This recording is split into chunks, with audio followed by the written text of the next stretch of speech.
শুভেচ্ছা। আজ শুরু করছি প্রিজনার্স অব জিওগ্রাফি টিম মার্শালের এই বইটির অধ্যায় ৩ মার্কিন যুক্তরাষ্ট্র। পত্রিকায় আমার মৃত্যু সংবাদগুলোতে অনেক বেশি রং চড়ানো হয়েছে। Mark two one. Location location location. আজকের পৃথিবীতে লোকেশন খুবই গুরুত্বপূর্ণ। আপনি লটারিতে জয়ী হওয়ার পরে যদি অন্য কোনো দেশে কোনো জায়গা কিনে বসবাস করতে চান, তাহলে রিয়েল এস্টেটের এজেন্টরা আপনাকে প্রথমে যেই দেশটি দেখাবে তা হলো মার্কিন যুক্তরাষ্ট্র। উপরে মার্ক টোয়েনের মৃত্যু নিয়ে একটি উক্তি দেওয়া হয়েছে। এবার মার্ক টোয়েনের মৃত্যু নিয়ে গুজব ছড়িয়ে পড়ে আর বিভিন্ন পত্রিকায় অতিরিক্ত রং ছড়িয়ে সেগুলোকে প্রকাশও করা হয়। ঠিক তেমনি ইতিহাসে অনেকবারই যুক্তরাষ্ট্রের পতন নিয়ে মিডিয়া অনেক অতিরঞ্জিত রিপোর্ট করেছে, কিন্তু যুক্তরাষ্ট্রের প্রকৃত অবস্থা একদমই আলাদা। প্রকৃতপক্ষে আমেরিকা দেশটির অবস্থান খুবই চমৎকার একটি জায়গায়। দেশটি প্রাকৃতিক সৌন্দর্য দিয়ে পরিপূর্ণ, পানির অভাব নেই, যোগাযোগ ব্যবস্থা খুবই উন্নত, চারপাশে প্রতিবেশীরাও খুব ভালো, কোনো ঝামেলা নেই। কিন্তু বসবাসের জন্য চমৎকার এই জায়গাটিতে ছোট ছোট ভাগে ভাগ করলে এর কদর কমে যাবে। বিশেষ করে এই দেশের বাসিন্দারা যদি ভিন্ন ভিন্ন ভাষায় কথা বলে বা ভিন্ন ভিন্ন মুদ্রায় ভাড়া পরিশোধ করে, তখন অনেক সমস্যা দেখা দেবে। তবে এই দেশের নাগরিকরা যদি একটি পরিবার হিসেবে বাস করতে চায় আর সেই পরিবারের মধ্যে যদি একতা থাকে, তাহলে এর চাইতে ভালো আর কিছু হতেই পারে না। মার্কিন যুক্তরাষ্ট্রের মোট অঙ্গরাজ্যের সংখ্যা 50। এই অঙ্গরাজ্যগুলো সবাই মিলেমিশে যেভাবে এক দেশ হয়ে আছে তার নজির বড় একটা দেখা যায় না। ইউরোপীয় ইউনিয়নের অধিভুক্ত 28টি সার্বভৌম দেশের মধ্যে এরকম একতা নেই। ইউরোপীয় ইউনিয়নের দেশগুলোর মধ্যে জাতীয়তাবাদের ভূমিকা অনেক বেশি। তাদের যাত্রাভিমান প্রবল। একজন ফ্রেঞ্চ ভদ্রলোক প্রথমত নিজেকে ফ্রেঞ্চ বলাটাই শ্রেয় মনে করেন, তারপর তিনি নিজেকে একজন ইউরোপীয় ভাবেন। সংযুক্ত ইউরোপের প্রতি তার কোনো আনুগত্য নেই। যুক্তরাষ্ট্রের ব্যাপারটা সেরকম নয়। একজন ব্যক্তি ফ্লোরিডা, ক্যালিফোর্নিয়া বা ওয়াশিংটন যে অঙ্গরাজ্যের অধিবাসী হন না কেন, তিনি নিজেকে যুক্তরাষ্ট্রের নাগরিক হিসেবেই ভাবেন। খুব কম ইউরোপীয় নাগরিকদের মধ্যে এমন অনুভূতির দেখা মেলে। দেশটির ভৌগোলিক বাস্তবতার কারণেই এই একতা তৈরি হয়েছে। রাজ্যগুলির একত্রীকরণের ইতিহাসের দিকে ফিরে তাকালে এর ব্যাখ্যাও পাওয়া যায়। এই অবস্থা একদিনে তৈরি হয়নি। পূর্ব থেকে পশ্চিমে বিশাল বিস্তৃত এই ভূখণ্ডকে এক দেশ হিসেবে প্রতিষ্ঠা করতে যথেষ্ট কসরত করতে হয়েছে। দেশটিকে মোটা দাগে 3 ভাগে ভাগ করা যায়। প্রথমে আসা যাক পূর্ব উপকূলীয় অঞ্চলের কথায়। আটলান্টিক মহাসাগরের তীর থেকে পশ্চিমে আপালাসিয়ান পর্বতমালা পর্যন্ত বিস্তৃত এই অঞ্চলে জালের মতো বিছিয়ে আছে অসংখ্য নদী। নদীবিধৌত এই অঞ্চলের ভূমিও যথেষ্ট উর্বর। আপালাসিয়ান পেরিয়ে পশ্চিমে গেলে পাওয়া যাবে দূর পশ্চিমে রকি পর্বতমালা পর্যন্ত বিস্তৃত সমতল ভূমি।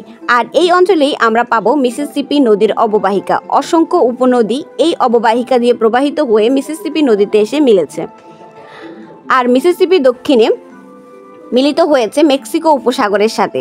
পূর্ব দিকে এই উপসাগরের মুখে প্রহরী হয়ে আছে ফ্লোরিডা উপদ্বীপ এবং এক সারি ছোট ছোট দ্বীপ। বিশাল রকি পর্বতমালা পার হওয়ার পরে পাওয়া যাবে মরুভূমি এবং সিয়েরা নেভাদা পার্বত্য অঞ্চল। এরপরে কিছু দূর পর্যন্ত উপকূলীয় সমভূমি পেরিয়ে একদম পশ্চিমে দেখা হবে প্রশান্ত মহাসাগরের সাথে। একদম উত্তরে বিশাল বিশাল হ্রদ পার হলে সামনে পড়বে কানাডিয়ান শিল্ড। এই কানাডিয়ান শিল্ড হলো পৃথিবীর সবথেকে বড় ক্যাম্ব্রিয়ান যুগের পাথর দিয়ে গঠিত এলাকা। এই পাথরগুলো তৈরি হয়েছিল ক্যাম্ব্রিয়ান যুগেরও আগে, অর্থাৎ এগুলোর বয়স 50 কোটি বছর থেকেও অনেক বেশি। এই পাথুরে অঞ্চল মানুষের বসবাসের একেবারেই অনুপযুক্ত। আর দেশটির দক্ষিণ পশ্চিম অঞ্চলে প্রায় পুরোটাই মরুভূমি। ভূগোল খুবই অদ্ভুতভাবে এই অঞ্চলটিকে সাজিয়েছে। ইউরোপ, এশিয়া আর আমেরিকার মধ্যে রয়েছে বিশাল বিশাল 2 মহাসাগর। কোনো রাজনৈতিক শক্তি আমেরিকার এই বিস্তৃত ভূমি নিজের নিয়ন্ত্রণে রাখতে পারলে সে পরাশক্তি হয়ে উঠবে। আর এই এলাকায় কেউ পরাশক্তি হয়ে উঠলে তাকে আক্রমণ করা প্রায় অসম্ভব। রাশিয়ার ক্ষেত্রেও আমরা এমন দেখেছি।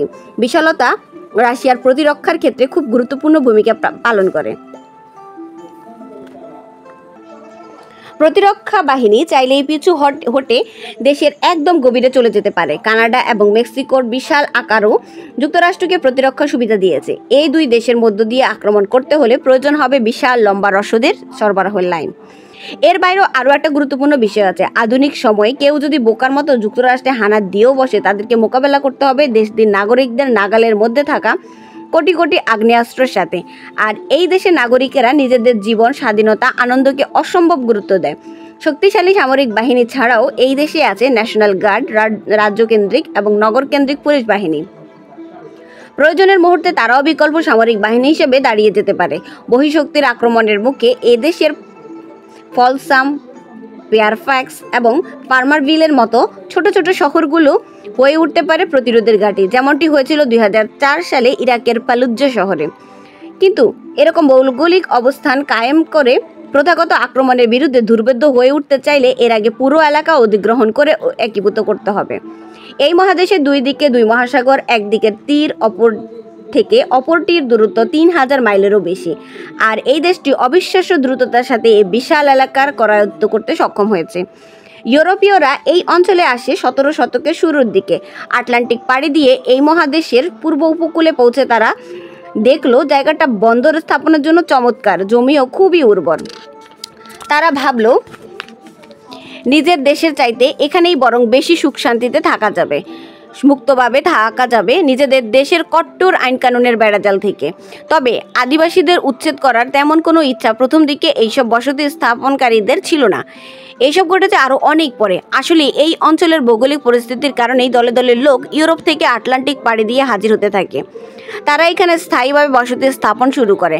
আটলান্টিকের তীরে প্রাথমিক পর্যায়ে ব্রিটিশরা মোট 13টা কলোনি স্থাপন করেছিল। এই কলোনিগুলো 13 অরিজিনাল কলোনি নামে পরিচিত। এই 13টি বসতির সর্বশেষটি স্থাপিত হয় 1732 সালে জর্জিয়ায়।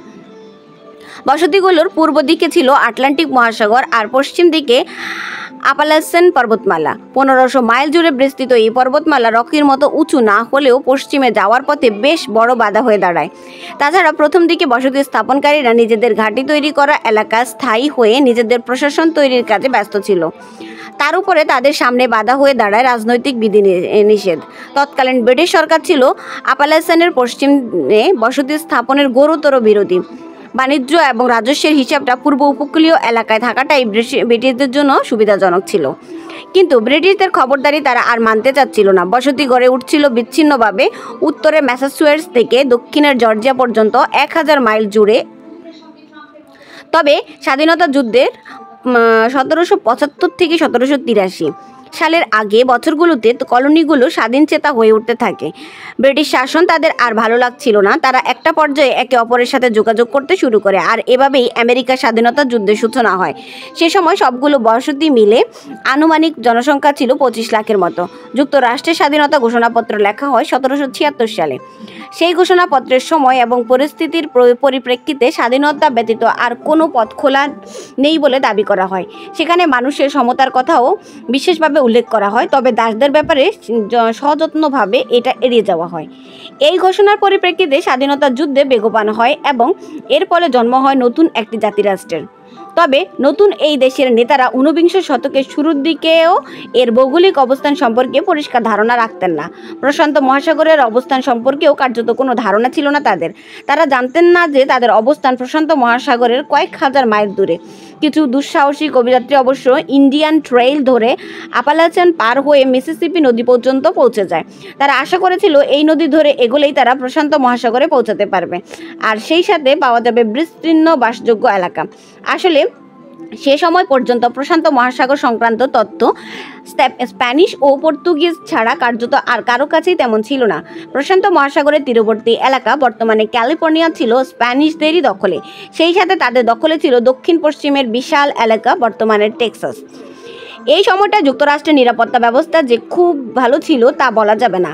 তৎকালীন সীমানার মধ্যে আটকে থাকলে পরাশক্তি হয়ে ওঠা তাদের পক্ষে কঠিন হয়ে যেত। সে সময় আপালাচান পর্বতমালার পশ্চিমে ওহাইও নদী ধরে মিসিসিপি নদীর পূর্ব পার পর্যন্ত তারা যেতে পারত সহজেই। কিন্তু এই নদীর পশ্চিম তীরে আবার ছিল ফরাসিদের দখলে। একদম দক্ষিণের বন্দর নগরী নিউ অরলিন্স এ পর্যন্ত পুরো এলাকা তখন ফরাসিদের আওতাধীন। ফলে মেক্সিকো উপসাগর হয়ে ইউরোপমুখী মার্কিন বাণিজ্য পুরোপুরি ছিল ফরাসি দয়া দাক্ষিণ্যের উপর নির্ভরশীল। বর্তমানে যুক্তরাষ্ট্রের প্রাণকেন্দ্রে হয়ে ওঠা গোটা মিসিসিপি অববাহিকাই তখন ফরাসিদের দখলে।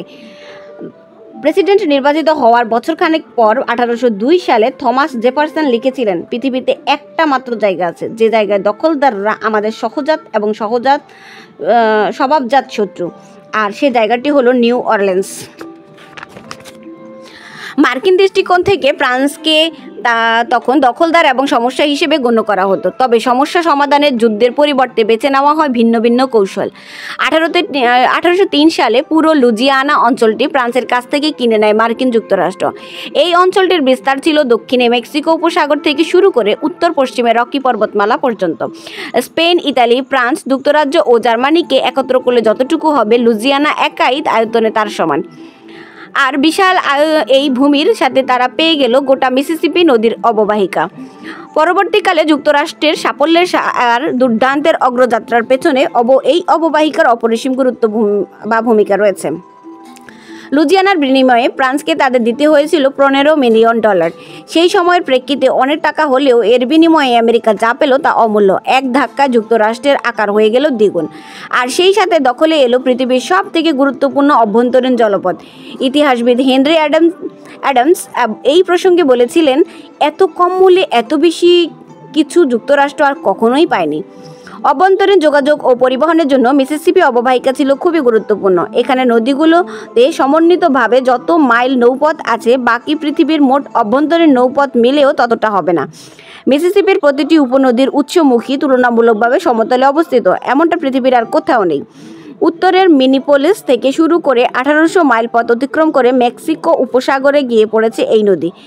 সেই সাথে গোটা অববাহিকা জুড়ে অসংখ্য উপনদী বা টিউবিটারি এসে মিসিসিপির সাথে মিলেছে। নদীপথে চারদিকে মিসিসিপিতে এসে পৌঁছে যায় নিউ অরলিন্সের সমুদ্র বন্দর। সড়ক পথের চেয়ে নদীপথে খরচও অনেক কম, তাই এই নদীপথ ধরে বাণিজ্য ফুলে পেঁপে উঠতে শুরু করলো।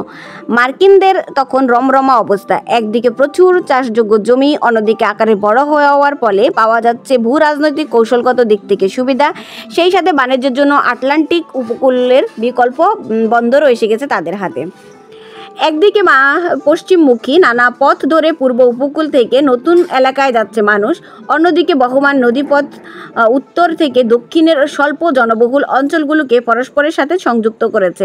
এভাবে যুক্তরাষ্ট্র ধীরে ধীরে একটি একক সত্তায় রূপ নিতে শুরু করলো। আমেরিকার নেতারা আঁচ করতে পেরেছিলেন যে আমেরিকা ভবিষ্যতে বৃহৎ শক্তিতে পরিণত হতে পারে, তাই তারা ক্রমাগতভাবে পশ্চিমে সীমানা বাড়ানোর চেষ্টা করতে থাকলেন। সেই সাথে তাদের নজর পড়ল দক্ষিণেও। পাশাপাশি ভূরাজনৈতিকভাবে সবচেয়ে গুরুত্বপূর্ণ সম্পদ মিসিসিপি নদীর নিরাপত্তাও নিশ্চিত করলো তারা। 1814 সাল নাগাদ ব্রিটিশরা চলে গেল। ফ্রেঞ্চরা তো তার আগেই লুজিয়ানার আশা ছেড়ে দিয়েছে। এইবার তাড়াতে হবে স্প্যানিশদের। কাজটা তেমন কঠিন ছিল না। ইউরোপে নেপোলিয়নের সাথে যুদ্ধ করতে স্প্যানিশরা ততদিনে হাল ছেড়ে দেওয়ার অবস্থা। অন্যদিকে মার্কিনিরা সেমিনোল ইন্ডিয়ানদেরকে ঠেলে স্প্যানিশ অধ্যুষিত ফ্লোরিডায় পাঠিয়ে দিতে শুরু করে। মাদ্রিদ বুঝে গেল এদের পিছু পিছু ইউরোপীয় সেটেলরাও স্রোতের মতো ঢুকতে শুরু করবে। তাই 1819 সালে তারা বিপুল পরিমাণ ভূমি সহ ফ্লোরিডাকে যুক্তরাষ্ট্রের হাতে তুলে দেয়। লুজিয়ানা কিনে মার্কিনিরা পেয়েছিল প্রাণকেন্দ্র, কিন্তু 1819 সালে আন্তঃমহাদেশীয় চুক্তি থেকে তারা পেল যা তার মূল্য একেবারে কম নয়। এই চুক্তিতে স্প্যানিশরা মেনে নিল যে রকি পর্বতমালার পশ্চিমে 42তম অক্ষরেখার উত্তরের পুরো অঞ্চল থেকে যুক্তরাষ্ট্রের পূর্ণ নিয়ন্ত্রণে থাকবে, আর এই অক্ষরেখার দক্ষিণে থাকবে স্প্যানিশ নিয়ন্ত্রণে। অবশেষে যুক্তরাষ্ট্র প্রশান্ত মহাসাগরে পৌঁছে গেল। বেশিরভাগ মার্কিনই সে সময় ভেবেছিল 1819 সালে সেরা প্রাপ্তি হচ্ছে ফ্লোরিডা হাতে পাওয়া। তবে তৎকালীন সেক্রেটারি অফ স্টেট পররাষ্ট্রমন্ত্রী জন কুইন্সি অ্যাডামস তার ডায়েরিতে লিখেছিলেন অন্য কথা। তিনি লিখেছিলেন, প্রশান্ত সাগরে পৌঁছানোর একটি সুনির্দিষ্ট সীমারেখা অধিগ্রহণ করতে পারা আমাদের ইতিহাসে একটা যুগান্তকারী অর্জন। স্প্যানিশ ভাষাভাষীদের নিয়ে একটা সমস্যা রয়েই গেল, আর এই সমস্যা নাম হলো মেক্সিকো। 1821 সালে স্প্যানিশদের কাছ থেকে স্বাধীনতা লাভ করে, আর এই দেশের সীমানা পড়ল নিউ অরলিন্স বন্দর থেকে মাত্র 200 মাইল দূরে। 21 শতকে এসে মেক্সিকো এখন আর যুক্তরাষ্ট্রের জন্য তেমন কোনো একটা আঞ্চলিক হুমকি নয়। তবে প্রতিবেশী দেশ হওয়ায় বিপুল পরিমাণে অবৈধ শ্রমিক, মাদকদ্রব্য মেক্সিকো থেকে যুক্তরাষ্ট্রে অনুপ্রবেশ করে। এর বাইরে দুই দেশের মধ্যে আর কোনো বিরোধ বর্তমানে নেই। 1821 সালে পরিস্থিতি ছিল একদম আলাদা। তখন পশ্চিমের ক্যালিফোর্নিয়া থেকে পূর্বের দিকে লুজিয়ানার সীমান্তে বর্তমানে টেক্সাস পর্যন্ত ছিল মেক্সিকোর দখলে। সেই সময় যুক্তরাষ্ট্রের জনসংখ্যা ছিল 96 লাখ আর মেক্সিকোর 62 লাখ। যুক্তরাষ্ট্রের সেনাবাহিনী শক্তিশালী ব্রিটিশদের পরাজিত করেছিল ঠিকই, তবে ব্রিটিশরা এসেছিল 3000 মাইল দূর থেকে। তাদের রসদ নিয়ে আসতে হতো বিশাল মহাসাগর পাড়ি দিয়ে, কিন্তু মেক্সিকো তো একদম প্রতিবেশী, তাদের তো আর এসব সমস্যা ছিল না। যুক্তরাষ্ট্র একসময় একটা নতুন কৌশল অবলম্বন করলো। দেশের নাগরিক এবং নতুন আসা অভিবাসীদেরকে যুক্তরাষ্ট্র মেক্সিকো সীমান্তে বসতি করতে উৎসাহ দিতে লাগলো। যুক্তরাষ্ট্র তখন স্রোতের মতো নতুন অভিবাসী আসছে, তারা ছড়িয়ে পড়ছে পশ্চিম ও দক্ষিণ পশ্চিমে। বর্তমানে মেক্সিকো বলতে যে এলাকাকে বুঝি তা স্থায়ীভাবে বসবাস করার পক্ষে মোটেও সুবিধাজনক নয়। এই অঞ্চলে যুক্তরাষ্ট্রের মতো প্রকৃতি আশীর্বাদ পুষ্ট নয়, অনুর্বর ভূমি, নেই কোনো নদীপথ, সেই সাথে গণতন্ত্রের চিহ্নমাত্র ছিল না দেশটিতে। নতুন অভিবাসীদের জন্য মেক্সিকোতে জমি পাওয়া তেমন কোনো সুযোগ ছিল না বললেই চলে। টেক্সাসের অনুপ্রবেশ অব্যাহত রইল, আর এই পাকে 1823 সালে আমেরিকা জারি করলো মনরো অধ্যাদেশ। প্রেসিডেন্ট জেমস মনরোর নাম অনুসারে এই অধ্যাদেশ অনুসারে পশ্চিম গোলার্ধের আর ভূমি অধিগ্রহণ করতে পারবে না কোনো ইউরোপীয় দেশ, আর যদি তাদের অধিকৃত ভূমি তারা হারিয়েও ফেলে তাও তা ফিরে নিতে পারবে না। 1830-এর দশকে মাঝামাঝি টেক্সাসে অবস্থিত স্থাপনকারী শ্বেতাঙ্গরা লোকসংখ্যার দিক দিয়ে মেক্সিকানদের সংকটে ফেলে দিল। স্প্যানিশ ভাষাভাষী কয়েক হাজার মেক্সিকান ক্যাথলিকের বিপরীতে শ্বেতাঙ্গ প্রটেস্ট্যান্টদের সংখ্যা 20,000 ছাড়িয়ে গেল। শুরু হলো সংঘাত। 1835 থেকে 1836 সালে টেক্সাসের বিদ্রোহের মাধ্যমে সেখান থেকে তাড়িয়ে দেওয়া হলো মেক্সিকানদের। লড়াইটা হয়েছিল একদম হাড্ডাহাড্ডি। এই ঘটনা থেকে আমরা পাই ইতিহাসের অন্যতম আগ্রহে জাগানোর মতো একটা যদি কিন্তু পরিস্থিতি। যদি মেক্সিকান সেনাবাহিনী জয়লাভ করতো তাহলে পৌঁছে যেত নিউ অরলিন্স পর্যন্ত। মিসিসিপি নদীর দক্ষিণাঞ্চল চলে আসতো তাদের দখলে। ইতিহাস তখন অন্যরকম হতে পারত, কিন্তু সেরকম কিছুই হয়নি। যুক্তরাষ্ট্রের অর্থ আর অস্ত্রের জোরে স্বাধীনতা লাভ করে টেক্সাস। 1845 সালে তারা ইউনিয়নে যোগ দেয়। 1846 থেকে 1848 সালে মেক্সিকো যুক্তরাষ্ট্র যুদ্ধে টেক্সাস ছিল গুরুত্বপূর্ণ ভূমিকা, এবং মেক্সিকো আবারও পরাজিত হয়। আর এই পরাজয়ের ফলে রিও গ্র্যান্ডে নদীর দক্ষিণ তীর পর্যন্ত সীমাবদ্ধ হয়ে যায় মেক্সিকোর সীমানা। এই যুদ্ধের ফলস্বরূপ যুক্তরাষ্ট্রের হাতে এসে পড়ে California, new Mexico, Arizona, Nevada, Utah এবং কলোরাডো। এই অঞ্চলগুলো এক এক ধরনের প্রাকৃতিক সীমান্ত হিসাবে কাজ করতে লাগলো। দক্ষিণে রিও গ্রান্ডে নদী প্রবাহিত হয়েছে মরুভূমির ভেতর দিয়ে, উত্তরে আছে বিশাল সব হ্রদ এবং পাথুরে এলাকা। এইসব সীমান্ত অঞ্চলে মানুষের বসবাস নেই বললেই চলে। বিশেষ করে পূর্ব প্রান্ত তো একদমই জনবিরল। পূর্ব আর পশ্চিমে রইল মহাসাগর। তবে 21 শতকে এসে দক্ষিণ পূর্ব অঞ্চলে স্পানিকরা তাদের ঐতিহাসিক এবং সাংস্কৃতিক ঐতিহ্য ফিরে পেতে পারে। জনমিতি যেভাবে বদলে যাচ্ছে, আগামী কয়েক দশকের মধ্যে হয়তো তারাই এসব অঞ্চলে সংখ্যাগরিষ্ঠ জনগোষ্ঠীতে পরিণত হবে। আবার 1848 সালে ফিরে যাওয়া যাক। ইউরোপীয়রা ততদিনে চলে গেছে, মিসিসিপি অববাহিকা নিরাপত্তা সুনিশ্চিত, প্রশান্ত মহাসাগর চলে এসেছে হাতের মুঠোয়। অল্প যে কয়টি স্থানীয় আদিবাসী জনগোষ্ঠী বাকি আছে তাদেরও খুব সহজেই দমন করা যাবে। যুক্তরাষ্ট্রের সামনে আর কোনো হুমকি নেই। এখন টাকা উপার্জনের সময়, সাগর পাড়ি দিয়ে বাণিজ্য করার সময়। তাছাড়া 3 দিকের 3 উপকূল রেখার নিরাপত্তাও নিশ্চিত করতে হবে। শুরু হলো পশ্চিমের পথে অভিবাসীদের স্রোত।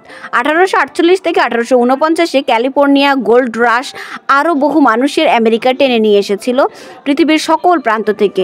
এমনিতেও তারা যেত, কারণ আস্ত একটা মহাদেশীয় সাম্রাজ্য গঠনে ভূমিকা রাখার সুযোগ কে ছাড়তে চায়। আর যুক্তরাষ্ট্রের মতো যতই উন্নয়ন ঘটতে লাগলো, অভিবাসী স্রোতও তত বাড়তে থাকলো। পশ্চিমে বসতি স্থাপনের ব্যাপারে অভিবাসীদের উৎসাহিত করতে 1862 সালে প্রণয়ন করা হলো home state act.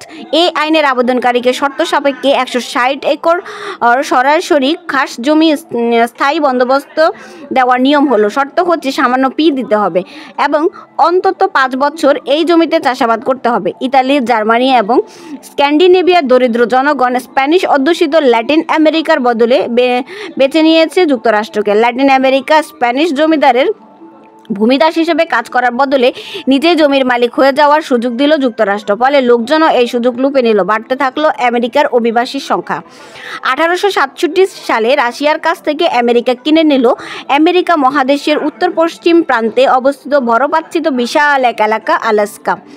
Secretary of state William Seward ছিলেন এই পরিকল্পনার কারিগর। সেই সময় এটাকে বলা হয়েছিল সুয়ার্ডের বোকামি।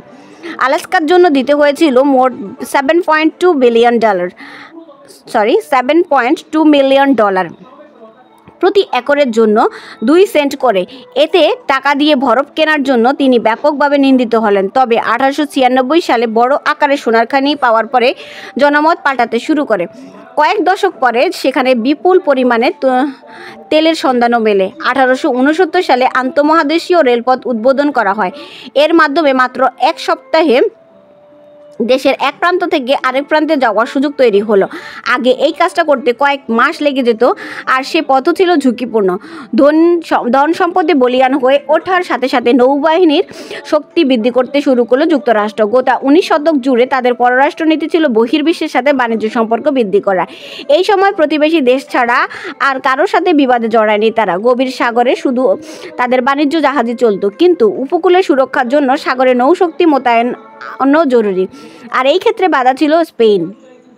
মূলভূমি থেকে স্পেন ততদিনে সরে গেছে, কিন্তু মেক্সিকো উপসাগরের কয়েকটি দ্বীপ যেমন কিউবা, পুয়ের্তো রিকো এবং বর্তমান ডমিনিকান রিপাবলিকের কিছু অংশে তখনও স্প্যানিশদের নিয়ন্ত্রণ বজায় ছিল। বিশেষ করে কিউবা ছিল মার্কিন নীতি নির্ধারকদের মাথা ব্যথার বড় কারণ। কিউবা দ্বীপটির অবস্থান ফ্লোরিডা থেকে সামান্য একটু দূরে। কিউবাকে দখল করতে পারলে নিউ অরলিন্স বন্দরে ঢোকা বা বের হওয়ার একমাত্র পথ ফ্লোরিডা প্রণালী এবং ইউকাতান চ্যানেল নিয়ন্ত্রণে রাখা সম্ভব হবে যুক্তরাষ্ট্রের। 19 শতাব্দীর শেষ ভাগে এসে দেশ হিসেবে স্পেনের শক্তি কমে এসেছিল, কিন্তু তাদের সামরিক শক্তি তখনও কমেনি। 1898 সালে স্পেনের বিরুদ্ধে যুদ্ধ ঘোষণা করে যুক্তরাষ্ট্র। এই যুদ্ধে তারা জয়ী হয় এবং স্পেনের কাছ থেকে আটলান্টিক অঞ্চলের কিউবা এবং পুয়ের্তো রিকো এবং প্রশান্ত মহাসাগরীয় অঞ্চলের গুয়াম ও ফিলিপাইন দখল করে নেয়। এই অধিগ্রহণগুলো ছিল খুবই গুরুত্বপূর্ণ। বিশেষ করে কৌশলগতভাবে গুয়াম খুব গুরুত্বপূর্ণ একটা সম্পদ। আর কিউবার কথা তো আগেই বলা হয়েছে। কিউবাকে অন্য কোনো বড় শক্তি নিয়ন্ত্রণ করলে মার্কিনদের বিপদ। কিউবার সাথে যুক্তরাষ্ট্রের সংকট পুরনো। 1898 সালে স্পেনকে পরাজিত করে এই সংকটের একবার নিরসন করা হয়। তারপর 1962 সালে দেখা দেয় কিউবান মিসাইল ক্রাইসিস। এই সময় সোভিয়েত ইউনিয়ন যুক্তরাষ্ট্রকে তাক করে কিউবাতে মিসাইল স্থাপন করেছিল। যুক্তরাষ্ট্র তো আর বসে থাকার পাত্র নয়। আর এর ফলে টানা 13 দিন ছিল টান উত্তেজনা। সেই সময় সোভিয়েত ইউনিয়নকে যুদ্ধের হুমকি দেওয়ার মাধ্যমে সেটা নিবৃত করা হয়। আর কিউবার পাশে বড় কোনো দেশ দাঁড়াতে চায় না। কিউবা এখন মার্কিন সাংস্কৃতিক এবং রাজনৈতিক আগ্রাসনের মুখে। এরপর যুক্তরাষ্ট্র খুব দ্রুত আধিপত্য বিস্তার শুরু করে। 1898 সালে কিউবার দখলে নিল, ফ্লোরিডা প্রণালী করায়ত্ত করলো এবং ক্যারিবিয়ান সাগরের বড় এলাকায় নিয়ন্ত্রণ প্রতিষ্ঠা করলো। একই বছর প্রশান্ত মহাসাগরের হাওয়াই দ্বীপপুঞ্জ অধিগ্রহণ করে ফেলল। আর এর ফলে তাদের পশ্চিম উপকূলও সুরক্ষিত হয়ে গেল। 1903 সালে একটি ইজারা চুক্তির মাধ্যমে পানামা খালের একচ্ছত্র অধিকার পেয়ে গেল আমেরিকা। বাণিজ্যে এবার ফুলে পেঁপে উঠতে লাগলো। গোটা পৃথিবীকে নিজেদের শক্তিমত্তা জানান দেওয়ার উপযুক্ত সময় এসে দাঁড়ালো তাদের সামনে। মার্কিন প্রেসিডেন্ট থিওডর রুজভেল্ট সবসময় নরম গলায় কথা বলতেন, কিন্তু তিনি বেশ রূঢ়ভাবে গোটা পৃথিবীকে মার্কিন শক্তির নমুনা দেখিয়ে দিলেন। 1907 সালের ডিসেম্বর মার্কিন আটলান্টিক নৌবহরে 16টি যুদ্ধজাহাজ রওনা হলো যুক্তরাষ্ট্রের থেকে। সবগুলো জাহাজের খোল সাদা রঙের। সাদা হচ্ছে নৌবাহিনীর শান্তিকালীন প্রতীকী রং। এই কারণে এই বহরের নামকরণ করা হয় দ্য গ্রেট হোয়াইট ফ্লিট। পরবর্তী 14 মাসে এই নৌবহর সারা বিশ্বের 20টি বন্দরে নোঙ্গর করে। এর মধ্যে ছিল Brazil, Chile, New Zealand, Australia, Philippines, Japan, চীন, ইটালি এবং মিশরের বন্দর।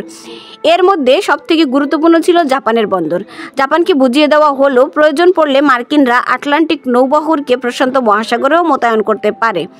নৌবহরের এই সমুদ্র যাত্রার মাধ্যমে বিশ্বের সকল শক্তিধর দেশকে মার্কিন যুক্তরাষ্ট্রের শক্তিমত্তা সম্পর্কে জানান দেওয়া হলো।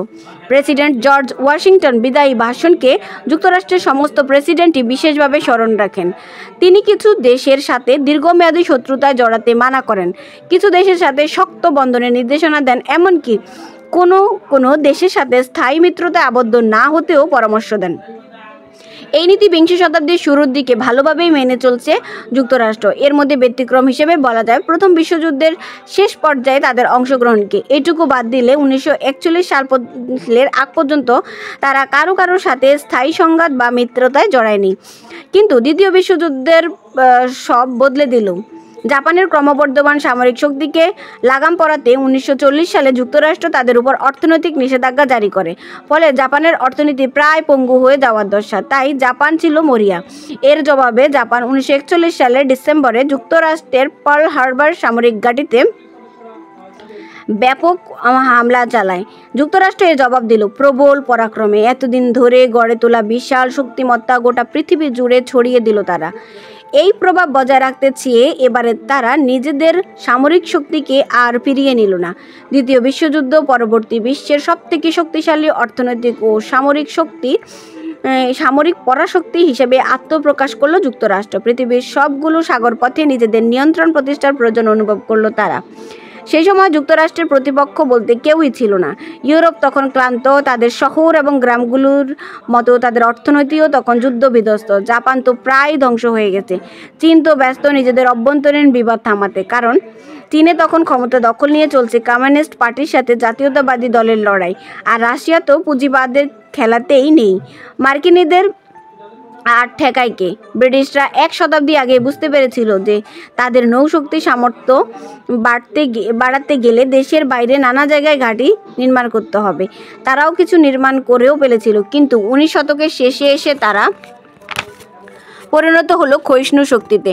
দ্বিতীয় বিশ্বযুদ্ধ চলাকালে মার্কিনরা চকচকে চোখে ব্রিটিশ ঘাঁটিগুলো দেখে বলল, বাহ, চমৎকার তো, এখন থেকে এগুলো আমাদের। অবশ্য বিনিময়ের উপযুক্ত মূল্য দিতে হয়েছিল তাদের। 1940 সালে শরৎকালে ব্রিটিশরা হন্য হয়ে যুদ্ধজাহাজ খুঁজছিল। মার্কিনদের হাতে অতিরিক্ত 50টি যুদ্ধজাহাজ ছিল। তারা এই সুযোগে একটি চুক্তি করে ফেলল ব্রিটিশদের সাথে। চুক্তিটির নাম ঘাঁটির বিনিময়ে যুদ্ধজাহাজ। ব্রিটেনের কাছে তখন বৈশ্বিক পরাশক্তি হবার চাইতে জরুরি ছিল যুদ্ধে টিকে থাকাটা। পশ্চিম গোলার্ধের অবস্থিত তাদের প্রায় সকল নৌঘাঁটি তারা যুক্তরাষ্ট্রের হাতে তুলে দিল। একটা শক্ত অবকাঠামো ছাড়া উন্নত রাষ্ট্র হওয়া যায় না। রাষ্ট্র গড়তে হলে লাগে বন্দর, রানওয়ে, তেলের ডিপো, ডকইয়ার্ড, লাগে বিশেষ বাহিনীর জন্য প্রশিক্ষণের এলাকা। জাপানের পতনের পর পূর্ব দিকে অর্থাৎ প্রশান্ত মহাসাগরীয় অঞ্চলে এইসব অবকাঠামো নির্মাণ করল যুক্তরাষ্ট্র। প্রশান্ত মহাসাগরের ঠিক মাঝামাঝি অবস্থিত গুয়াম তো অনেক আগেই তাদের দখলে ছিল। এবারে পূর্ব চীন সাগরে অবস্থিত জাপানি দ্বীপ ওকিনাওয়াতে ঘাঁটি তৈরি করলো আমেরিকা। সমুদ্রের পাশাপাশি ভূমির দিকেও সতর্ক নজর রাখলো মার্কিনরা। মার্শাল প্ল্যান অনুযায়ী 1948 থেকে 1951 সালে ইউরোপের পুনর্গঠনে যাবতীয় খরচ যুক্তরাষ্ট্র বহন করেছিল। এই কারণে তারা নিশ্চিত হতে চাইল সোভিয়েত ইউনিয়ন যেন কোনোভাবে এই পরিকল্পনায় বাগড়া দিয়ে আটলান্টিক উপকূলে চলে না যায়। তারা জার্মানিতে ঘাঁটি বানিয়ে উত্তর ইউরোপীয় সমভূমিতে সোভিয়েত সামরিক বাহিনীর মুখোমুখি দাঁড়িয়ে গেল।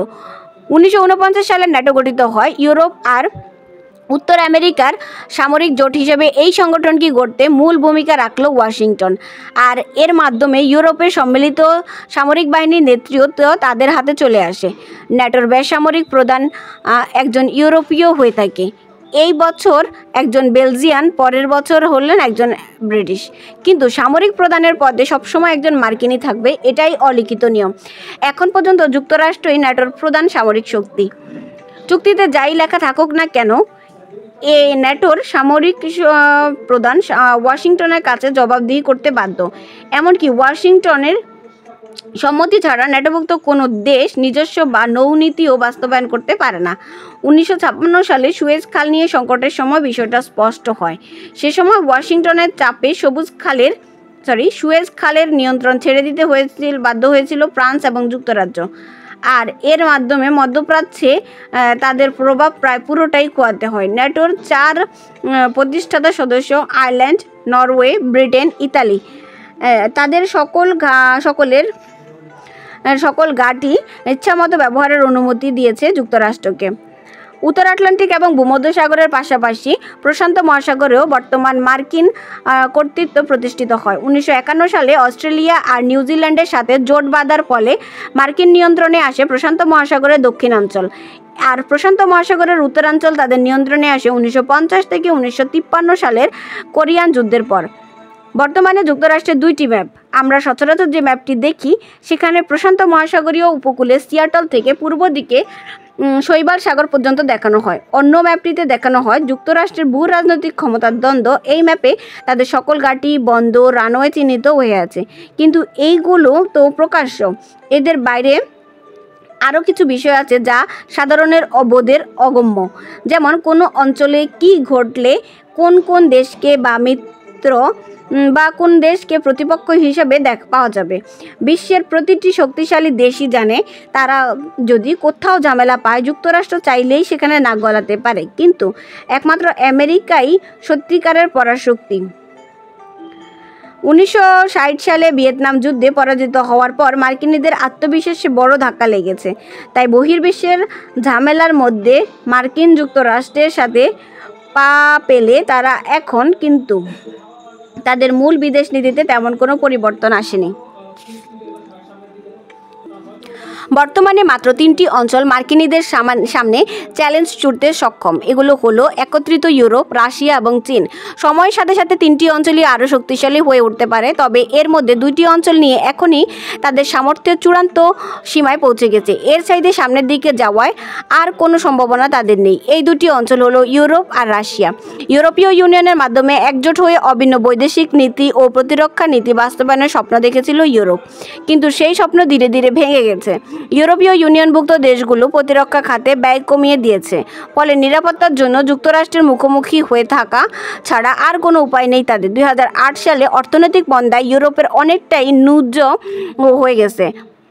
হারিয়ে গেছে তাদের আগ্রাসনের ক্ষুধা, নতুন এলাকা জয় করার ইচ্ছা ও সামর্থ্যও গেছে কমে। 1990 সালে পর্যন্ত মার্কিনীদের জন্য প্রধান দুশ্চিন্তার কারণ ছিল রাশিয়া, কিন্তু অর্থনৈতিক দুর্বলতা রাশিয়ানরা কখনোই কাটিয়ে উঠতে পারেনি। সামর্থ্যের বাইরে গিয়ে সামরিক শক্তি বৃদ্ধি করা আর যত্রতত্র সেই শক্তির প্রয়োগ করা দেশটির অর্থনীতিকে একেবারে দুর্বল করে দিয়েছে। গুলাগের মতো শ্রমিক ক্যাম্পের ভয় দেখিয়ে বা কৃষিতে ভর্তুকি দিয়েও দেশের জনগণের সমর্থন কখনো আদায় করতে পারেনি কমিউনিস্টরা। 1991 সালে সোভিয়েত ইউনিয়ন ভেঙে যাওয়ার পর সামরিক শক্তিতেও সীমিত হয়ে পড়ে রাশিয়া। সাম্প্রতিক সময়ে পুতিনের রাশিয়া ঘুরে দাঁড়ানোর চেষ্টা করলেও যুক্তরাষ্ট্রের চোখে তা হুমকির বদলে উপদ্রব হিসেবে বিবেচিত। 2014 সালে প্রেসিডেন্ট ওবামা বলেছিলেন, রাশিয়া এখন বড়জোর একটা আঞ্চলিক শক্তি। কিছুটা অত্যুক্তি মনে হলেও একেবারে ভুল যে বলেছেন তা বলা যায় না। প্রথম অধ্যায়ের রাশিয়ার ভৌগোলিক বন্দিত্বের কথা আলোচনা করা হয়েছে, সেগুলো এখনও বলবৎ রয়েছে। বৈশ্বিক সমুদ্র পথ যাওয়ার মতো উষ্ণ পানির বন্দরের এখনও তা নেই তাদের কাছে। বাল্টিক সাগর ও উত্তর সাগর হয়ে আর কৃষ্ণ সাগর ও ভূমধ্যসাগর হয়ে আটলান্টিকে পৌঁছানোর মতো সামরিক সক্ষমতাও তাদের নেই। 2014 সালে ইউক্রেনের সরকার বদলের পেছনে যুক্তরাষ্ট্রেরও ভূমিকা ছিল। মার্কিনরা সবখানে গণতন্ত্রের শাসন প্রতিষ্ঠা করতে চায়। ইউক্রেনে ক্ষমতার বদলে পেছনে গণতন্ত্র প্রতিষ্ঠার পাশাপাশি উদ্দেশ্য ছিল ইউক্রেনকে রাশিয়ার প্রভাব বলয় থেকে বের করে আনা এবং পুতিনকে দুর্বল করে ফেলা। গত দশকে আমেরিকা ব্যস্ত ছিল ইরাক এবং আফগানিস্তান নিয়ে। এই সুযোগটাকে কাজে লাগিয়ে নিজেদের আশেপাশের অঞ্চল কব্জা করে নিয়েছে রাশিয়া। কাজাখস্তানের ঘাঁটি গেড়ে বসেছে, দখল করে নিয়েছে জর্জিয়ার কিছু অঞ্চল। খানিকটা দেরিতে হলেও যুক্তরাষ্ট্র বর্তমানে রাশিয়ার আগ্রাসনের লাগাম পরাতে চেষ্টা করেছে। ইউরোপ নিয়ে যুক্তরাষ্ট্রের কোনো চিন্তার অন্ত নেই। ন্যাটোর ব্যাপারে তারা খুবই আন্তরিক। নিজেদের স্বার্থে আঘাত করতে থাকলে ইউরোপ বা অনেক সময় সরাসরিও হস্তক্ষেপ করে। রাশিয়াকে তারা আর এখন ইউরোপ কেন্দ্রিক সমস্যা হিসেবে ধরে না। তারপরেও রাশিয়ার ব্যাপারে তাদের আলাদা নজর আছে। আর বাকি রইল চীন। পরাশক্তি হিসেবে চীনের উত্থান ঘটেছে। অনেক বিশ্লেষক বলে থাকেন 21 শতকের মাঝামাঝি গিয়ে পরাশক্তি হিসেবে মার্কিন যুক্তরাষ্ট্রকে ছাড়িয়ে যাবে তারা। চীনের এই উত্থানের ব্যাপারে আমি দ্বিতীয় অধ্যায়ে আলোচনা করেছি। এত দ্রুত তারা আমেরিকাকে ছাড়িয়ে যেতে পারবে না বলে ব্যক্তিগতভাবে আমার মনে হয়। আরও 1 শতাব্দী লেগে যেতে পারে।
অর্থনৈতিকভাবে চীন প্রায় যুক্তরাষ্ট্রের সমকক্ষ হয়ে উঠেছে, ফলে তারা অনেক জায়গায় প্রভাব বিস্তার করতে সক্ষম হয়েছে। শীর্ষ পর্যায়ের অন্যতম দেশ হিসেবে নিজেদের প্রতিষ্ঠাও করে ফেলেছে, কিন্তু সামরিক ও কৌশলগত বিষয়ে তারা এখনও অনেক পিছিয়ে আছে। আমেরিকা এই ব্যবধানটাকে বজায় রাখার চেষ্টা করে যাবে, তবে তারাও জানে যে পরাশক্তি হিসাবে চীন একদিন তাদের খুব কাছাকাছি চলে আসবে। ঘাঁটি তৈরির খরচ অনেক। ঘাঁটি মানে তো শুধু কংক্রিটের ভবন নয় যে মশলা মিশিয়ে দিলেই ঢেলে দিলেই হয়ে যাবে। চাহিদা মতো জায়গায় ঘাঁটি তৈরি করতে চাইলে ঘাঁটি বসানোর অনুমতিও লাগে। এর আগে ঘাঁটি বিনিময়ে যুদ্ধজাহাজ চুক্তি থেকে আমরা দেখেছি যে যুক্তরাষ্ট্র শুধু পরোপকারের খাতিরে কোনো সরকারকে সহায়তা করে না, অনেক ক্ষেত্রে অর্থনৈতিক ও সামরিক সহায়তার বিনিময়ে ঘাঁটি বসানোর অনুমোদন কিনে নিতে হয়। এর বাইরেও আর অনেক রকমের কৌশল আছে। উদাহরণ হিসেবে মধ্যপ্রাচ্যের কথা বলা যায়। সিরিয়াকে শত্রু রাষ্ট্র হিসেবে দেখে যুক্তরাষ্ট্র, সেখানে মানবাধিকার লঙ্ঘিত হলে জোর গলায় এর প্রতিবাদ জানাতে ছুটে আসে, কিন্তু বাহরাইনে যখন রাষ্ট্রীয় নিপীড়ন চলে তখন সে ব্যাপারে তাদের আওয়াজ শোনা যায় না, কারণ বাহরাইনের সরকার আমেরিকার ৫ম নৌবহরকে সে দেশে ঘাঁটি করতে দিয়েছে। আবার ভার্মাকে সহায়তার বিনিময়ে তারা দেশটিকে চীনের ব্যাপারে চাপ প্রয়োগ করতে সক্ষম হয়েছে। তবে ভার্মার ক্ষেত্রে যুক্তরাষ্ট্র এখনও দৌড়ে পিছিয়ে আছে, কারণ দেশটি যখন বহির্বিশ্বের সাথে যোগাযোগ শুরু করে তখন সবার আগে চীন এগিয়ে এসেছিল।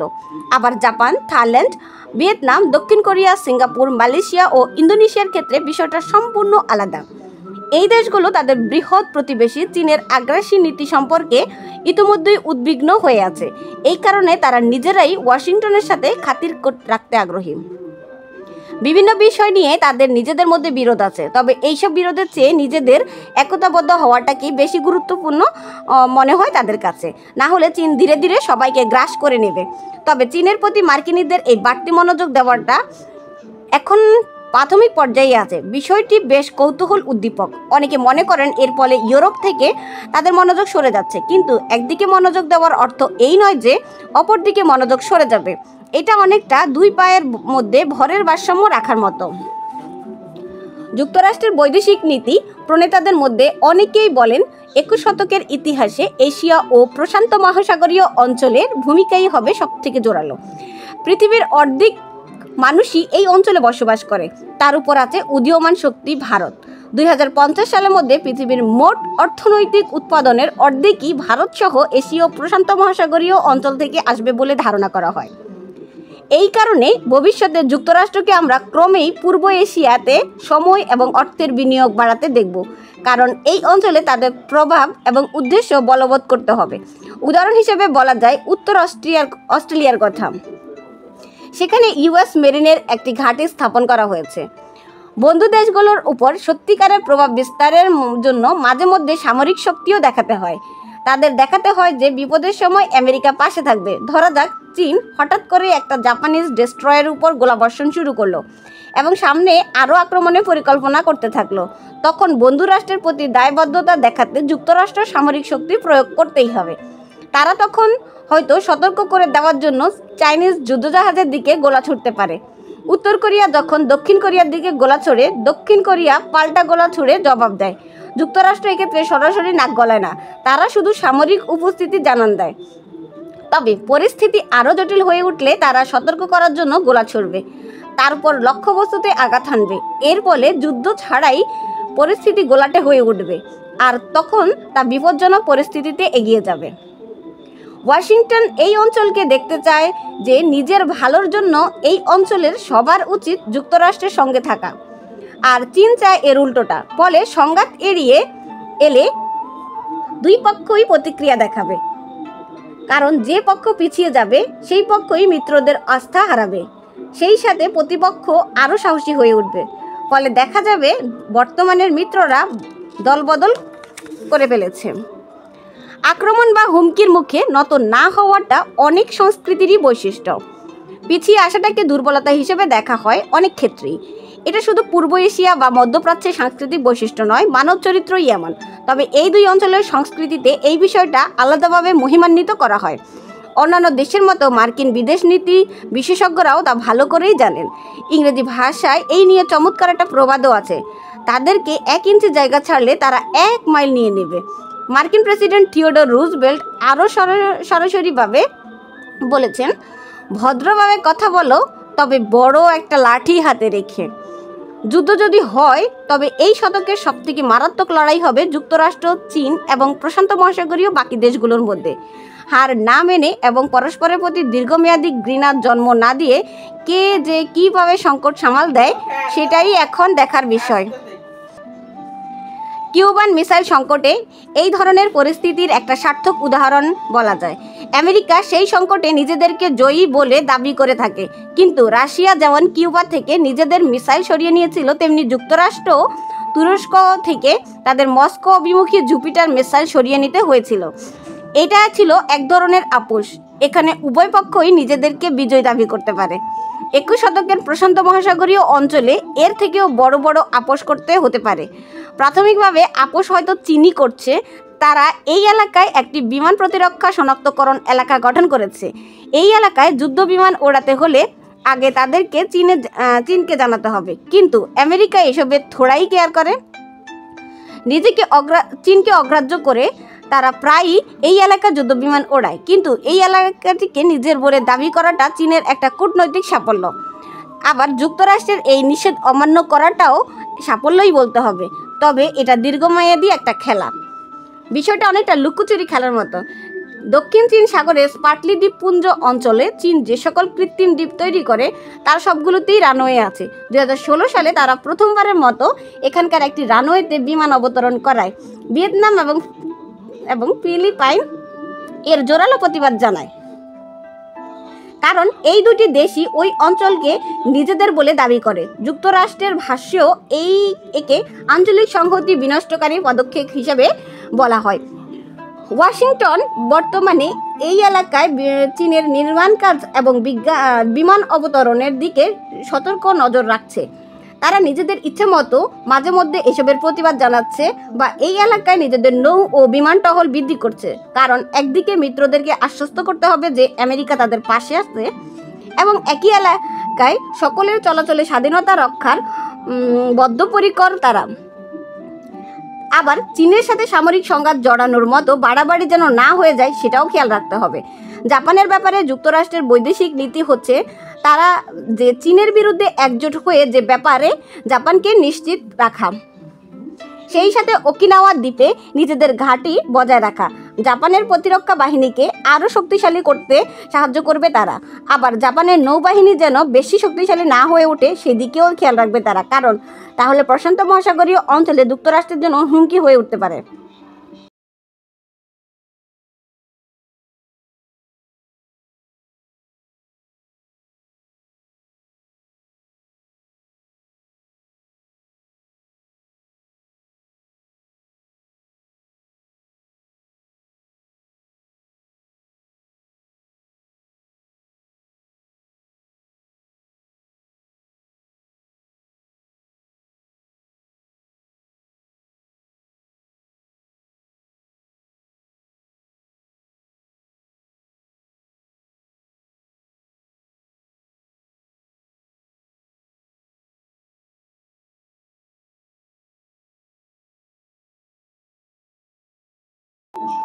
এই অঞ্চলে সবগুলো দেশই কূটনৈতিকভাবে গুরুত্বপূর্ণ, প্রত্যেকেরই একটা জিগস পাজলের অংশ। তবে সবচেয়ে গুরুত্বপূর্ণ দেশগুলো হলো ইন্দোনেশিয়া, মালয়েশিয়া, সিঙ্গাপুর। এই তিনটি দেশই মালাক্কা প্রণালীর পাশে অবস্থিত। মালাক্কা খুবই সরু একটি প্রণালী। সবথেকে সরু অংশ প্রস্থ মাত্র 1.7 মাইল। তেল তৃষ্ণায় আক্রান্ত চীন সহ পূর্ব এশিয়ার অন্যান্য দেশগুলোর জন্য এই প্রণালী ধরে প্রতিদিন আসে 12 মিলিয়ন ব্যারেল তেল। যতদিন এই তিনটি গুরুত্বপূর্ণ দেশ মিত্র হিসেবে আছে ততদিন এই অঞ্চলে যুক্তরাষ্ট্র সুবিধাজনক অবস্থায় থাকবে। আরেকটা বড় বিষয় হচ্ছে চীনের নির্দিষ্ট কোনো রাজনৈতিক মতাদর্শ নেই। তারা দেশে দেশে কমিউনিজম ছড়িয়ে দিতে আগ্রহী নয়। কোল্ড ওয়ার চলাকালে বিভিন্ন দেশের অঞ্চল দখল করতে রাশিয়া যেমন আগ্রাসী ভূমিকায় নেমেছিল, তেমন কোনো আগ্রহ চীনের নেই। তাছাড়া চীন বা যুক্তরাষ্ট্র কেউই সংঘাত চায় না। যে সকল সাগর পথ ধরে চীনের পণ্য বিশ্বব্যাপী সরবরাহ করা হয় সেই সব সাগরে মার্কিন আধিপত্য নিয়েও চীনের কোনো সমস্যা নেই। চীনের একমাত্র মাথা ব্যথা হচ্ছে এই আধিপত্য যেন সীমা পার করে তাদের খুব কাছাকাছি চলে না আসে। এই দুই দেশের মধ্যে দ্বন্দ্ব থাকবেই। মাঝে মধ্যে জাতীয়তাবাদকে ব্যবহার করে চীনের জনগণের একতা বজায় রাখতে হবে। এই দুই পক্ষই মূলত আপোষকামী মনোভাব দেখাচ্ছে। তবে তাদের মধ্যে যদি ভুল বোঝাবুঝি তৈরি হয় বা কেউ একজন বেশি বাড়াবাড়ি করে বসে, তখন হবে বিপদ। বিপজ্জনক পরিস্থিতি তৈরি হওয়ার উপযুক্ত উপাদানও আছে, যেমন তাইওয়ানের সাথে যুক্তরাষ্ট্রের একটি চুক্তি আছে। চীন যদি তাইওয়ানে আক্রমণ করে বসে, তাহলে আমেরিকা চীনের বিরুদ্ধে এখানে সরাসরি যুদ্ধ করবে। যুক্তরাষ্ট্র যদি তাইওয়ানকে স্বাধীন দেশ হিসেবে আনুষ্ঠানিকভাবে স্বীকৃতি দেয় অথবা তাইওয়ানের স্বাধীনতা ঘোষণা করে বসে, সেক্ষেত্রে চীন আক্রমণ করতে পারে। তখন যুদ্ধ এড়ানো মুশকিল। তবে আপাতত তেমন কোনো সম্ভাবনা দেখা যাচ্ছে না। বিদেশি তেল ও গ্যাসের প্রতি চীনের চাহিদা ও নির্ভরশীলতা যতই বাড়ছে, যুক্তরাষ্ট্রের নির্ভরশীলতা ততই কমে আসছে। এই বিষয়টা ভবিষ্যতে যুক্তরাষ্ট্রের বৈদেশিক সম্পর্ক নির্ধারণের ব্যাপক ভূমিকা রাখতে চলছে। বিশেষ করে মধ্যপ্রাচ্যের সাথে সম্পর্কের ধরন আমূল বদলে যেতে পারে, আর তার প্রভাব পড়তে পারে অন্যান্য দেশের সাথে সম্পর্কের উপরেও। তেল ও গ্যাসের ক্রমেই স্বয়ংসম্পূর্ণ হয়ে উঠছে যুক্তরাষ্ট্র। নিজেদের উপকূলীয় অঞ্চল এবং বিভিন্ন দেশের এলাকা থেকে নতুন নতুন উপায়ে তেল ও গ্যাস উত্তোলন করে চলছে তারা। 2020 সালের দশকের মধ্যে তারা জীবাশ্ম জ্বালানির স্বয়ংসম্পূর্ণ হয়ে উঠবে এবং পাশাপাশি বাইরের দেশগুলোতে রপ্তানিও করতে সক্ষম হবে। ফলে গালফ অঞ্চলে যে জ্বালানির প্রবাহ নিশ্চিত করা নিয়ে তার মাথা ব্যথা হবে না। কৌশলগত কারণে মধ্যপ্রাচ্যের প্রতি যুক্তরাষ্ট্রের আগ্রহ যদিও একেবারে স্থিমিত কখনোই হবে না, তবে আগের মতো এতটা গুরুত্ব দিয়ে মধ্যপ্রাচ্যকে দেখবে না। আর যুক্তরাষ্ট্র যদি মনোযোগ সরিয়ে নেয়, গালফ অঞ্চলের দেশগুলো তখন নতুন মিত্র খুঁজবে। সেক্ষেত্রে সম্ভাব্য প্রার্থী হচ্ছে ইরান এবং চীন। তবে মধ্যপ্রাচ্যে মার্কিনীদের মতো অবস্থান তৈরি করতে চাইলে গভীর সাগরে নৌবাহিনীকে আরও শক্তিশালী করতে হবে চীনকে। সেই সাথে অন্য এলাকায় নৌবহর মোতায়েন করার জন্য প্রস্তুত থাকতে হবে তাদের। যুক্তরাষ্ট্রের পঞ্চম নৌবহর বাহরাইনের বন্দর থেকে সরবে বলে মনে হচ্ছে না। বাহরাইনের ঘাঁটি তারা এত সহজে ছাড়বে না, কিন্তু এই জাহাজগুলো সেখানে থাকার প্রয়োজনীয়তা নিয়ে মার্কিন কংগ্রেস বা নাগরিকরা প্রশ্ন তুলতে পারে যে কোনো দিন। সৌদি আরব, কুয়েত বা কাতারের জ্বালানি যেহেতু আর দরকার হচ্ছে না, এই এলাকার ঘাঁটি বিনিয়োগের যথার্থতা প্রশ্নের সম্মুখীন হতে পারে। শুধু ইরানের জুজু দেখিয়েই এইসব প্রশ্ন থামানো যাবে না বলে মনে হয়। আমেরিকা চায় না ইরান খুব বেশি শক্তিশালী হয়ে উঠুক। তাদের মধ্যপ্রাচ্য বিষয় কার্যক্রমের এই ভাবনাটাও জড়িত। একই সাথে তারা ইরানের সাথে একটা চূড়ান্ত দর কষাকষি চুক্তিতেও আসতে চায়। এই চুক্তি কার্যকর হলে ইরানের সাথে যুক্তরাষ্ট্রের 3 দশক ধরে চলে আসা শত্রুতার সমাধান হয়ে যাবে। গত কয়েক দশক ধরে অস্ত্রধারী ইসলামপন্থী জঙ্গি গোষ্ঠী নিয়ে বেশ সংকটে আছে আরব দেশগুলো। এই সংকট দীর্ঘ সময় ধরেই চলবে। এত দ্রুত এটা শেষ হওয়ার কথা না। তবে যুক্তরাষ্ট্র এখন আর আরব অঞ্চলে জেফারসনীয় গণতন্ত্র প্রতিষ্ঠার নীতি থেকে সরে এসেছে। সরাসরি সামরিক সম্পৃক্ততা এড়িয়ে তারা কৌশলগতভাবে এই অঞ্চলের সমস্যা সমাধান করতে চাইছে। যুক্তরাষ্ট্রের সাথে ইসরায়েলের সম্পর্ক এখনও বেশ ঘনিষ্ঠ, তবে সময়ের সাথে সাথে জনমিতি পরিবর্তন হয়ে আসছে। সম্পর্কের এই উষ্ণতা বেশি দিন আর নাও থাকতে পারে। আমেরিকা বর্তমানে প্রচুর হিস্পানিক এবং পূর্ব এশীয় অভিবাসী আছে। ভবিষ্যতে তাদের পরবর্তী প্রজন্মের কাছে ল্যাটিন আমেরিকা এবং দূরপ্রাচ্যের দেশগুলি বেশি গুরুত্বপূর্ণ হয়ে উঠবে। যুক্তরাষ্ট্রের জন্য অপ্রয়োজনীয় একটি ছোট্ট এক কোণে থাকা ইসরায়েল নামের ছোট্ট একটি দেশ নিয়ে তারা আদৌ মাথা ঘামাবে বলে মনে হয় না। ল্যাটিন আমেরিকার ক্ষেত্রে ওয়াশিংটন চাইবে পানামা খালকে নিজেদের জন্য উন্মুক্ত রাখতে। চীন চাইছে নিকারাগুয়ার এরকম আরেকটা খাল বানাতে। এই সম্ভাব্য খালের অগ্রগতির উপরে নজর রাখবে যুক্তরাষ্ট্র। এছাড়া ব্রাজিল কোনোভাবে ক্যারিবিয়ান অঞ্চলে আধিপত্য বিস্তারের চেষ্টা করছে কিনা সেদিকেও সতর্ক রাখবে তারা। ল্যাটিন আমেরিকার উপর প্রভাব নিয়ে চীনের সাথে তাদের জোর প্রতিযোগিতা চলতে থাকবে। তবে কিউবার ব্যাপারে ওয়াশিংটন কোনো ছাড় দেবে না। ওয়াশিংটন চাইবে ক্রাস্তো পরবর্তী কিউবা পুরোপুরি তাদের নিয়ন্ত্রণে থাকুক। ফ্লোরিডা আর কিউবা অবস্থান খুব কাছাকাছি। এছাড়াও কিউবার সাথে যুক্তরাষ্ট্রের ঐতিহাসিক সম্পর্ক এখানে যুক্তরাষ্ট্রের আধিপত্য প্রতিষ্ঠায় গুরুত্বপূর্ণ ভূমিকা রাখবে। কিউবার ব্যাপারে চীন আগ্রহী না হওয়ায় সেদিক থেকে কোনো বিবাদের সম্ভাবনা নেই। 2016 সালের বসন্তে প্রেসিডেন্ট ওবামা ঐতিহাসিক কিউবা সফর এই প্রক্রিয়ার প্রথম পদক্ষেপ। 1928 সালে ক্যালভিন কুলিজের পরে ওবামাই কিউবা সফরকারী প্রথম ক্ষমতাসীন মার্কিন প্রেসিডেন্ট। কিউবার সাবেক প্রেসিডেন্ট ফিদেল কাস্ত্রো সেই সময় অনেক চেঁচামেচি করেছেন। কিউবার রাষ্ট্রনিয়ন্ত্রিত পত্রিকাগুলোতেও তখন কাস্ত্রোর এসব নেতিবাচক মতবাদ ছাপা হয়। তবে এইসব ছাপার উদ্দেশ্য এই নয় যে ওই বৃদ্ধ নেতাকে খুব খুশি রাখার চেষ্টা, তা সকলেই টের পেয়েছে তখন। সামষ্টিকভাবে মার্কিনমুখী সিদ্ধান্ত নেওয়া হয়ে গেছে এবং কিউবায় নতুন যুগও শুরু হয়ে গেছে। যুক্তরাষ্ট্রের অবস্থান এবং ক্রমবর্ধমান কিউবান আমেরিকান সংখ্যা আগামী দশকগুলোতেও এই দুই দেশের সম্পর্ক আরও জোরদার করে তুলবে। আফ্রিকার ক্ষেত্রে যুক্তরাষ্ট্রের পরিস্থিতি অন্যান্য বড় দেশগুলোর মতোই। তারাও এই অঞ্চলে অভাবনীয় প্রাকৃতিক প্রাচুর্যের দখল চায়, কিন্তু এক্ষেত্রে চীনই বেশি এগিয়ে আছে এই মুহূর্তে। উত্তর আফ্রিকার ইসলামপন্থী জিহাদিদের ক্ষেত্রে আমেরিকা সরাসরি হস্তক্ষেপ করবে না, তারা এক্ষেত্রে মধ্যপ্রাচ্যের নীতি অবলম্বন করবে। তারা এসব কার্যক্রম পর্যবেক্ষণ করে সতর্ক দৃষ্টিতে চলবে, তবে নজরদারি বিমান থেকে। অন্য দেশকে পুনর্গঠন করা নিয়ে মার্কিনীদের নিরীক্ষা পরীক্ষা আপাতত শেষ। ইরাক আর আফগানিস্তানকে পুনর্গঠন করতে চেয়েছিল তারা, কিন্তু এই দেশগুলোর ক্ষুদ্র ক্ষুদ্র জাতিগোষ্ঠীর মনস্তত্ত্ব এবং সামর্থ্যকে খুব ছোট করে দেখেছিল তারা। নিজের দেশের নিরাপদ পরিস্থিতি ও জাতিগত একতার কারণে তারা ভেবেছিল যৌক্তিক গণতান্ত্রিক যুক্তি দিয়েই সব বদলে দেওয়া সম্ভব। তারা ভেবেছিল সমঝোতা, কঠিন পরিশ্রম আর গণতন্ত্রের নীতি দিয়ে মধ্যপ্রাচ্যেও সবাইকে ঐক্যবদ্ধ করা যাবে। কিন্তু ইরাকে ছিল প্রচুর বিভাজন, সুন্নি, শিয়া, কুর্দি, আরব, মুসলিম আর খ্রিস্টানদের মধ্যে ঐতিহাসিকভাবে পরস্পরের প্রতি যে ভীতি আর হিংসার সংস্কৃতি বিদ্যমান, তা দূর করা যুক্তরাষ্ট্রের পক্ষে সম্ভব নয়।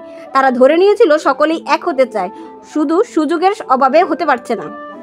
তারা বোঝেনি যে পূর্ব অভিজ্ঞতার কারণে এসব জাতিগোষ্ঠী বরং একে অপরের থেকে দূরে থাকাই শ্রেয় বলে ভাবে। এমনটাই হয়ে এসেছে যুগে যুগে, দেশে দেশে। দীর্ঘদিন আড়ালে থাকা বিভেদ আর বিভাজনের এই দুঃখজনক বাস্তবতা মার্কিন হস্তক্ষেপের কারণে সবার সামনে উন্মোচিত হলো। শুধু অনেক ইউরোপীয় কূটনীতিবিদ মার্কিন নীতি নির্ধারকদের নির্বোধ বলে মনে করেন। এটা পুরোপুরি সত্যি নয়, তবে এটা ঠিক যে তাদের মধ্যে করে ফেলা সম্ভব বা মিটিয়ে দেওয়া সম্ভব জাতীয় একটা মনোভাব আছে। তারা সব কিছুই নিজেদের মতো করে সমাধান করে ফেলতে চান, কিন্তু সবসময় এ পদ্ধতি কাজ করা অসম্ভব।